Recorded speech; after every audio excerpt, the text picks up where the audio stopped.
Welcome to the Lead Every Day show. Our mission is to see a world well led. And our strategy to get there? To empower leaders like you to lead every day. So let's get to work. Do you ever feel like you know what you're trying to do? You've communicated to the people around you what you're trying to do, and yet it still doesn't stick. It's just like you feel like so many times you're on your own. Welcome to the Lead Every Day show. I'm Randy Gravitt. And I'm Mark Miller. And today we're going to be talking about making vision stick. We know as leaders, we talked about this all the time on this show, Mark. We know it is our job to paint a picture of a preferred future. I'll say it that way.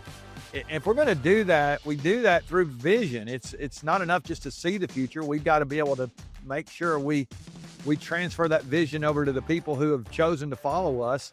And if we can do that and make it sticky, it's amazing what we can accomplish together. But if we have a vision and we can't make it stick with the people around us, I think we're going to have a hard time going to our potential. And so I'm excited today, Mark, to talk to you about making vision stick. I think this will be a good conversation for the people listening. I think it's going to be very helpful. So let's make it as practical as we can for our audience here today. We will, because it's a huge topic and one that we'll probably come back to again and again, because my guess is that we could do an entire episode on each of the key points that we're going to unpack today. So it should be action-packed, and then let's just make a promise we'll come back and go deeper in the future. That's good. I want to say a word about vision on the front side. I've said this before on this podcast, but I would say there's people listening here, maybe listening for the first time today, by the way. You never heard me say this, but people who are listening, even who have heard this before, will need to be reminded that sometimes your success or your speed of your business can cause your vision to leak, can cause it to have a hard time staying sticky. And when I say staying sticky, I'm not even talking about to the people around you as much as I am for you. I always share I love to drive faster than I should, Mark. I thankfully hadn't got any tickets lately. So that's good. But you can drive so fast down the freeway that if you're not careful, the signs, maybe it's my age, I'm not sure, they get harder to read as you're going. The faster you go, they get a little fuzzy on me. And I always say, if the vision is fuzzy to you, it'll be blurry to the people who are following you. I think that's a good reminder for us as leaders. We've got to be bought into the vision ourselves. We have to stay locked in on it. But I want to talk here for a second about the leader who might be listening, who may have a vision because they feel like she's supposed to have a vision. But the truth is, it might not be something that they're really locked in on. I think if we're going to make it sticky for other people, it needs to be sticky for us. We've got to be stuck to the vision ourselves, and we're going to keep it sticky to everybody else, or it will be fuzzy to us very fast. It won't take a lot to get us distracted anyway. But if we don't believe it in the first place, we're not really locked in on it. So I don't think we ought to go public with a vision unless we're really privately committed to that vision. Mark, yeah, you got thoughts there? I mean, and let me say this. That's a good starting place. Yeah. Well, it's a great starting place. And there are leaders that you and I both have encountered who are unwilling or unable to communicate a vision. Forget sticky. They can't even get it out of their mouth. And in some of those cases, it's because they don't have confidence in the vision. Or they may have confidence in the destination, but they are clueless on how the organization will get there. I think you can share it if you're convinced that's where you're going, and then you invite everyone else to help you figure out the path towards the vision. So I would say if the lack of clarity on the methods and the means is your stumbling block and your impediment to locking in, to use Randy's term, let the people help you figure that out. You just need to be crystal clear on your intention. You need to be clear on the picture that you're trying to create. Other people can help you figure it out. I want to tie back in, Mark, to something we said a couple of weeks ago, too, on this same topic. We talked about how vision, we didn't use the word vision, but we talked about whiplash as one of the toxins. And what we meant there was that leaders can, it's almost like we joke the vision of the week. How many times have we been in an organization, the leader has a great vision this way, and then this week, and then next week we're going to change. Maybe it's not every week, but 3 months later we got a new vision. It's a new quarter. Let's talk about it a different way. And I think we've got to be locked in. If we're not careful, we said that we can create whiplash in our organization, just jerking people around from vision to vision, and then we lose credibility, Mark. And if we're not careful, people will just. I said that they don't. I said on an episode a couple of weeks ago, they don't leave organizations; they leave leaders. Sometimes they leave leaders and they stay. They're still on the payroll, but they've left us. They've disengaged. They've checked out because we're not really locked in on the vision. We're just changing it all the time because we're not sure how to execute it. And so we'll just move on to something else that seems shiny and sexy, and I think we can erode our credibility there if we do that. Yeah. But let's have this conversation, assuming that the listeners either have a vision or they will soon. We want to try to figure out how to help make it sticky. Yeah, that's good. Okay, so you used the word a minute ago. You said we sometimes we don't communicate it. We have it, we don't communicate it. Let's think about communicating it. Mark, if we're going to communicate the vision, I've been in organizations before. Somebody's got a vision, and then they go public with the vision, and there's not really buy-in from the people in what we would call the inner circle. I think if you're going to communicate that vision, you start with the people closest to you. In fact, I'll go back to what you said a minute ago. If let's say I've got a vision, I would want to make sure that the people closest to me know the vision, because there might be those places where I'm not sure exactly how we're going to do this. That's where I believe you start with that buy-in, like, help me figure out, this is what we're going to do. Can you help me figure out how we're going to get it down the field? And you get that buy-in there, and then you go public with it. As it's so many leaders, they have this mountaintop experience and want to tell everybody, and then they lose their inner circle. And there's nothing worse than losing the people closest to you if you're trying to do something great. Yeah, and I think there are several reasons that makes sense. One is the refinement. If you've not gone public, then maybe those closest to you, particularly if you're a senior leader, you've got other senior leaders around you. Those are the men and women that could help you refine it. They could help you articulate it. They could help you illustrate it. They could make the vision exponentially better without changing it. They could just help you enhance it before you go live.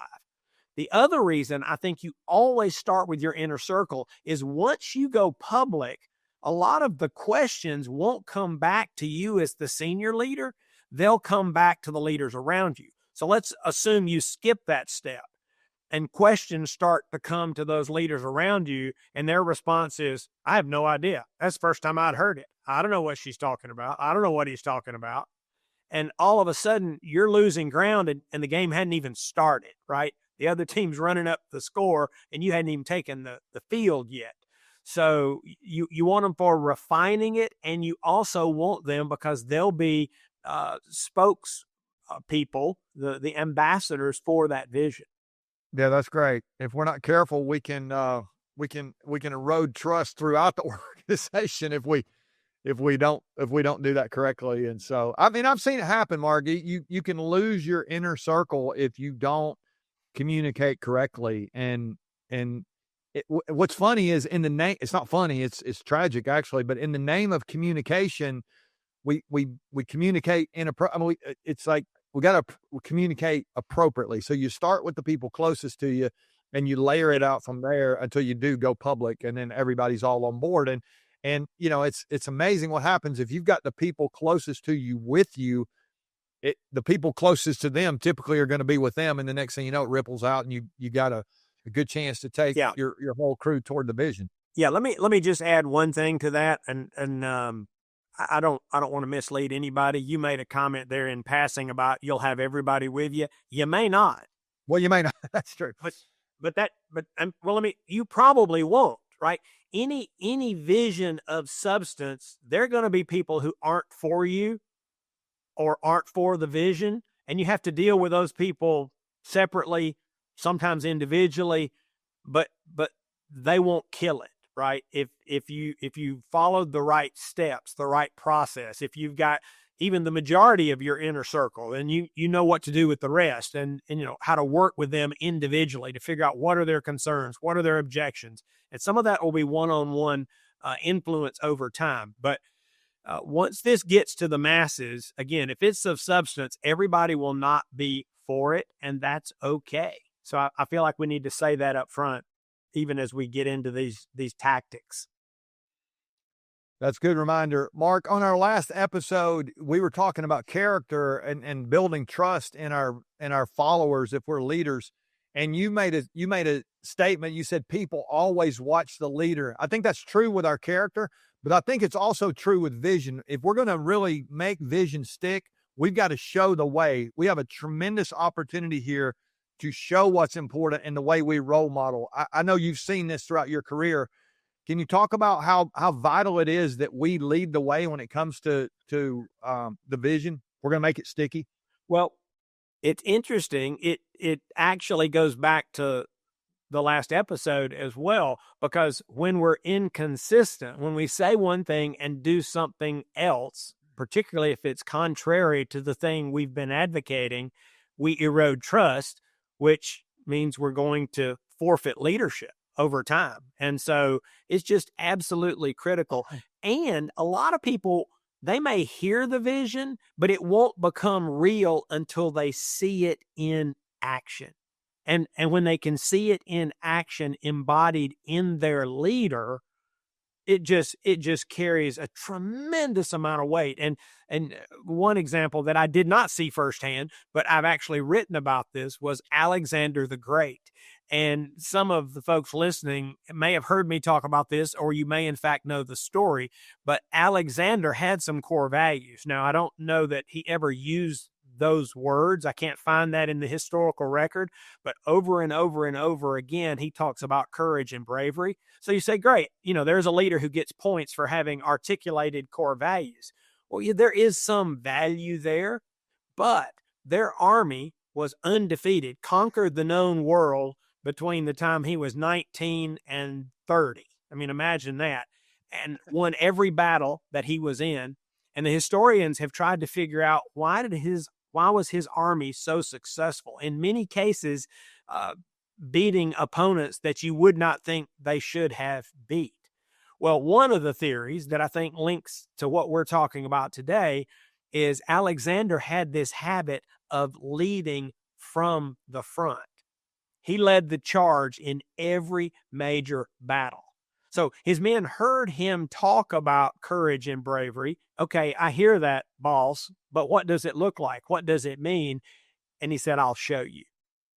So some historians would say his army was not just fighting for an idea or a cause or even for their country alone. They were fighting for their leader who was fighting with them. I think people always watch the leader, and that's just a big, big idea. It's that idea of leaders go first. I'm gonna go back in the Rolodex here. I didn't prep on this, so you may be able to correct me on this, but there was an old commercial, maybe a TV commercial. This might have been 30 years ago. It's been a long time ago. There's a business guy, Mark, and their company is having a hard time with customer service. And you'll remember this probably. He comes into the table and he starts passing out plane tickets to his consultants, basically. And he's telling them, you're going to go. I mean, it starts with basically, we have our best customer. We've lost them.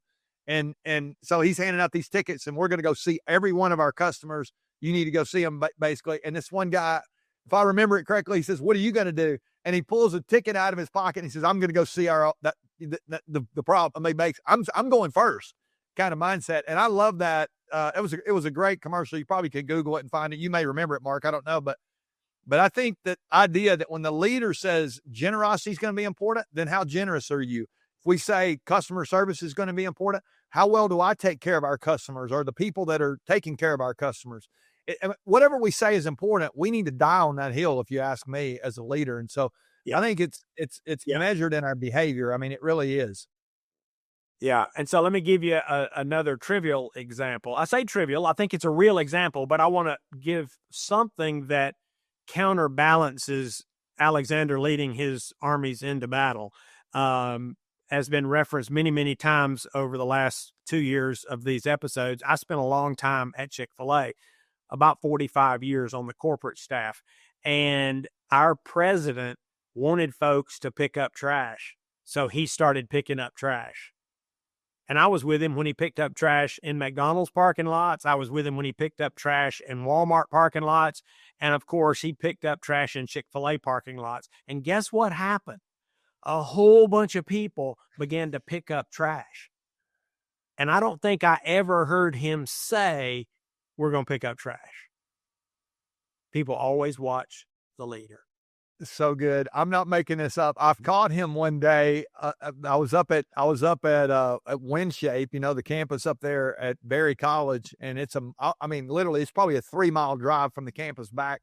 Just one long road. You know the road I'm talking about. I found Dan on the side of the road one day. I thought he was broken down. I pulled up and I'm like, "What are you doing?" He's over in the ditch picking up trash. There's nobody within 3 miles. This guy. So he's living it. And so that role modeling thing is huge there. Show the way. Okay. So you talked about at the beginning, the importance of communicating the vision. If you're going to make it sticky, obviously this is kind of a, low hanging fruit. Just start by communicating. But I don't think saying it one time is enough, Mark. We got to say it again. We would say it that way. You got to say it again.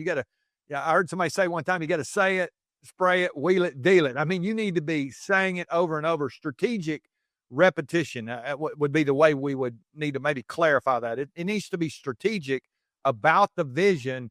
I think sometimes we get into this mode of, I'm communicating, I'm talking to them all the time. Am I talking to them about the vision? If we're going to make vision stick, we got to talk about the vision, and then we got to say it again.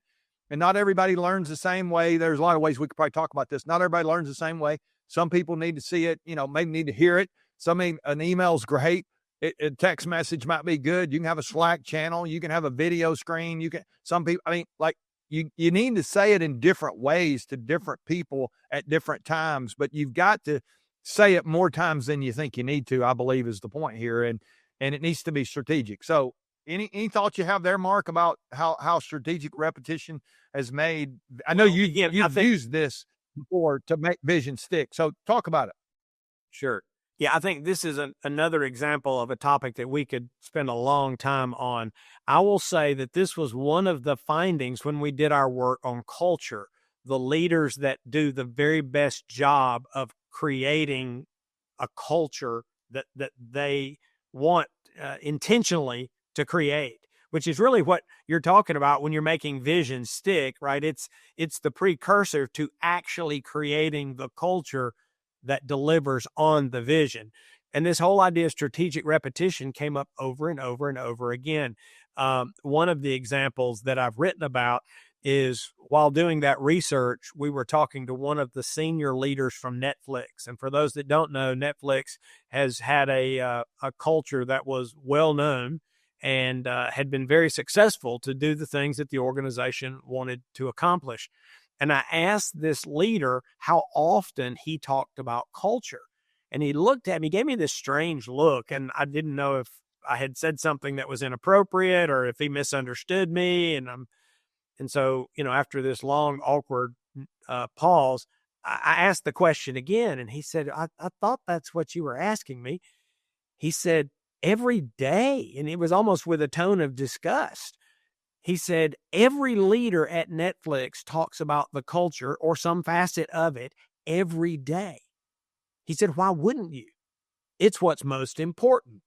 Now, I'd put an asterisk because you remember the finding we've shared previously that 72% of U.S. leaders say that culture is the most significant driver of performance at their disposal. Well, so I think this Netflix guy was going, well, it's most important to drive performance. Why wouldn't you talk about it every day? That's strategic repetition. And then I met with the leader who worked over more than 100 countries, and they thought that idea was pretty lame about talking about it once a day. This leader said he talked about culture in every meeting. And I said, well, how do you do that? And he said, well, I'm always listening to be sure that the men and women running the meeting are connecting whatever we're talking to back to the vision, back to the aspiration. He said, and if they're not, that's how I close the meeting, kind of put a bow on it and help everybody understand the relevance and importance and priority of what we're talking about as it relates to the vision, as it relates to the aspiration. He then said, and if I can't connect those dots, I ask people, why were we talking about this? So this whole idea of strategic repetition is just powerful. Leaders, by and large, do not talk about the vision enough. You just got to do it more and more and more and more and more. Okay, so we talk about strategic repetition, and I gave a little bit of a nod to there. People don't learn the same way. Well, one of the things we would say here is we need to say it differently. I want to unpack that a little bit, and you've got a way to help us do that. You've been exposed to some thinking called 7 Kinds of Smart. Will you share those? Give us a little flyby of that, and then help us connect the dot, like. Because there are going to be a couple of them. I know what you're going to share here. There are going to be a couple of them that I'm going to say, well, how do I, use that to make vision sticky? Again, we're trying to make the vision stick. So give us a little 7 Kinds of Smart, Mark. All right. So just a word of context and caution. Most leaders, virtually every leader I know, has a preferred way to receive information. And if we're not really careful and if we're not really deliberate, we will project and we will assume that other people prefer to receive information the same way we do. And that is not true. So this work was some pioneering research done by Howard Gardner at Harvard University, and he came up with what he called multiple intelligence theory, meaning that each of us as human beings receive and process information differently, and that we all have a preferred method. Now, let me say this. I don't think I've ever met anyone who only used one of these intelligences. But I think the theory says that most of us have a few preferred ways of receiving information. And so Dr. Gardner went about cataloging these different ways that people prefer to receive information. So I'll run through them, but I want you to think about the implications. If we want to have our message, in this context, our vision, reach as many people as possible, we need to escape our own predisposition and preferences, and we need to figure out, how do I communicate vision in these different modalities? So one is word smart. This is with the spoken word and the written word, and most leaders are comfortable with that, but that's just one of the 7. The second is art smart. Are there pictures? Are there images? Are there diagrams that you can employ to help you communicate the vision? They may not communicate with everyone, but there's a group of people, they need that. So word smart, art smart, math smart. Some would call this the logic smart. These are men and women that if you can share the numbers, share the square footage, or share the car count that you anticipate at your new location, that will connect with some people that may not care about some of these other methods. How about body smart? These are the kinesthetic people, the folks that like to interact. We did a project one time where we were helping a nonprofit build an organization, and we organized a day for people to come and walk the property. Everybody didn't show up. Guess who showed up? The body smart people. They were able to connect with the vision because we took that approach. How about self smart? These are the people that like to reflect. For those people, you want to give them questions to ponder. We did a self-paced study guide for a project. So those people that had that as their primary intelligence could internalize the message and the content. Number 6 is people smart. Some folks are only going to integrate and contextualize the vision in a conversation, in context with others. So you may want to figure out, how do you arrange small group experiences where folks can talk about the vision? And then number 7 is the one that I always smile when I say it, because it's not one of my intelligences. It's music smart. There are people that will connect through music that won't connect any other way. And so one time I did a campaign and we had a theme song for the campaign, and we actually gave everybody a CD. This was a few years ago. And we encouraged those that wanted to listen to it and think about the vision. Did everybody do that? No. But if you put all those hooks in the water, the chances of getting your vision to connect with your audience go up significantly. That's fantastic, Mark. That last one, the Music Smart, made me think of my wife. She's like got a little dog and pony show going on back in the day when she was teaching school, and all these signs and motions and songs and stuff. And these kids are, I mean, it's crazy what happens. Not everybody connected with it, but the ones that do, I mean, it's amazing. And so whether you're teaching school or trying to make a vision stick as a CEO, there is an opportunity here through all those 7 to think about the people around you. It's not how you hear it yourself, but how you need to say it in a broad, strategic way. Say it differently. We'll just say it the way we said it a minute ago. Say it differently. Hey, and let me share a fun story about the music. I shared this with a bunch of leaders they wanted to know how to better communicate vision. And I said, well, here's a template. Try to do it as many of these ways as you can. And so this leader went and taught his leaders the 7 kinds of SMART. He said at the very next meeting, one of the leaders had written a song about the vision and ended up teaching it to the entire team, and they would sing it. It's like, crazy. How in the world? It's like, well, I guess he's a music smart kind of guy. Yeah. So let your mind go where it needs to. The main thing is just make sure you're saying it differently so people connect with it and it becomes sticky. Okay, so Mark, I think the next one here, we got 2 more. I want us to make sure as leaders, if we're going to make it sticky, we've got to support the vision. And I don't mean, we're bought in. I mean, are we creating systems and structures that are going to enable us to go after that vision? Let's think about the systems first. We talk about they make excellence repeatable. So if we're going to say this is important, we're going after it, we've got to have systems in place to help us get there. But we've also got to have structure in place. If we say we're going to go after, double the market share, and then we're not going to double the staff, or we're not going to reorganize, the staff, the structure won't help us get there. So we got to make sure we put a structure in place that says we really do believe in this vision. It will make it more sticky if we do. So to support the vision, systems and structure, very important. Yes, and I would say you can get together with your leadership team or some other trusted group, and you can actually brainstorm what are the systems and the processes and the structure that would help accelerate the vision. But I would also encourage you to have an exercise. What current systems, processes, and structure might be inadvertently impeding our accomplishment of the vision?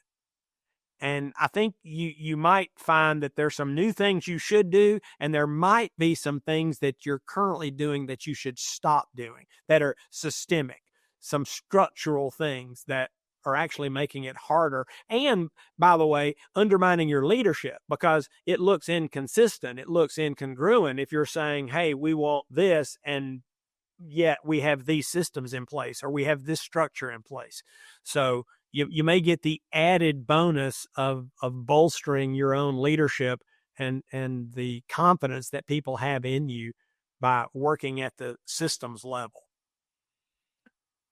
Okay, so we're down to our last one here, Mark. And if I'm the leader, I want to make sure I'm not the only one carrying the vision. Do I want my inner circle? I want them first, yes. But ultimately, I want everybody to bleed the vision. I want us all seeing and saying the same thing. And so our last one here would be to deputize everyone. In fact, to me, that's how you know it's stuck, is when everybody's is talking about it and everybody's, they are seeing and saying the same thing. So I think this deputizing everyone is, when that happens, it just helps that leader carry the weight of that vision, knowing that we're doing this together. I think there's power.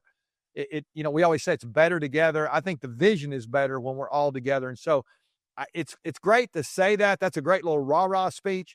But when you know it, or how do you get there? You have to deputize. You have to explain to everybody, it is your responsibility to help us carry this vision, talk about this vision. We're all going to do this together, so to speak. So this, you used the word earlier, when everybody becomes an ambassador, or your team inner circle becomes an ambassador. I want everybody to be an ambassador for the vision if we're really going to reach what we're capable of. Absolutely. And I asked a group of leaders, and I've done this more than once. I said, how many of you These were senior leaders. I said, how many of you would say that your frontline leaders are champions for your culture? And like nobody's hand went up. And I said, have you ever told them that that's part of their job? And nobody's hand went up. I said, well, then whose fault is it that your frontline leaders aren't ambassadors for your culture? Right? And everything about this idea. I mean, we talk about this idea earlier of strategic repetition and talking about the vision and the values and the culture and talking about those things every day, maybe every meeting, maybe even more often.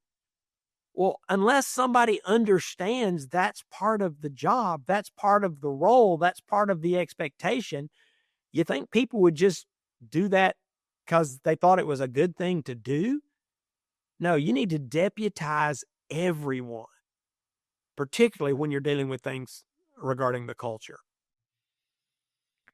I was at an event last week, Mark, where I was having a conversation with a guy, and he said, hey, I read a book off of the podcast. I'm like, what are you talking about? And he said, you know, you guys recommend a book at the end of every show. And he said, I got a book. And he said, it was great. That was fantastic. It really helped him. So today, this conversation has been good. How do we make it sticky? Are there some resources, Mark, that we could recommend? Like we've not really written. I mean, we've written about vision a little bit, but not, you know, what's the book or a couple of books? You got a thought here? You actually, you know, you gave a little nod to something. Maybe you show it to us. Yeah. Here. Yeah. What you got? So, yeah, well, I got a couple things. Howard Gardner, I mentioned him earlier.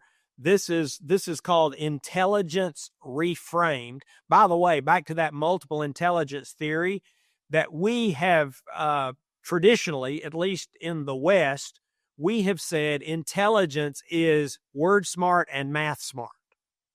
And those are the kind of tests that we take, and we determine people's relative standing in our academic world based on those two predominant intelligences. But he's reframed intelligence and says there's a lot more to it than you might think, which is what I referenced earlier. So this is a book. He's done several books on multiple intelligence theory, but I need to tell you, he's a really, really smart guy, and these books have an academic flair.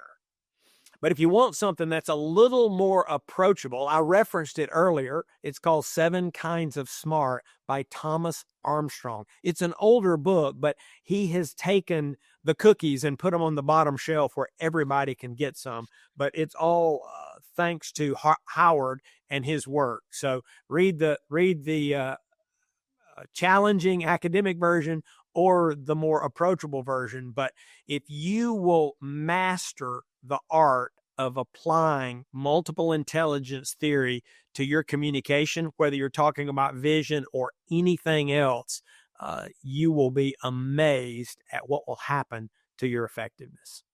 That's great. You know how I like a good cookie, Mark. I like it on the bottom shelf there. That's great.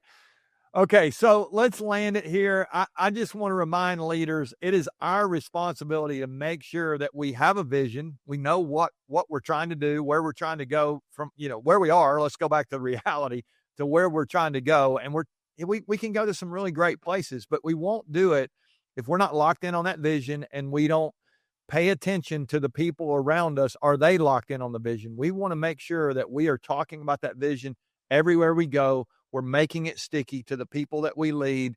And honestly, if we do that, we can achieve, you know, you used the word a couple episodes ago, Mark, beyond our wildest dreams. I mean, it's amazing what really can happen if we can align the people around us toward the vision.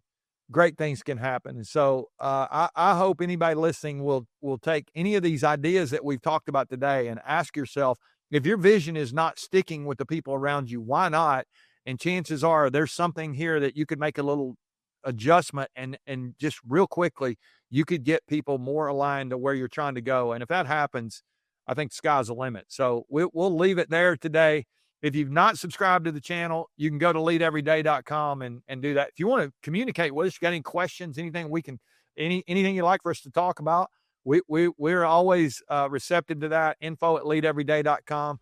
And all our resources are available at leadeveryday.com. We can help you in any way. Don't hesitate to reach out. We love you guys. Thanks for listening. Thanks for sharing with your friends and family. Remember, the best leaders lead every day.